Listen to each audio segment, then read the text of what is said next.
सावन आई गवा मन भावन बदरा घिर घिर आवे ना।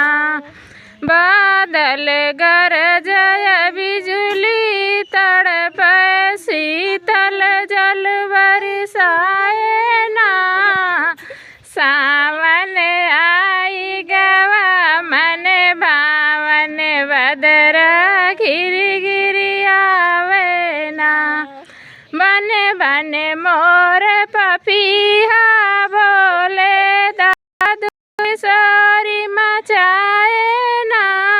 सावन आई गवा मन भावन बदरा घिर घिर आवे ना।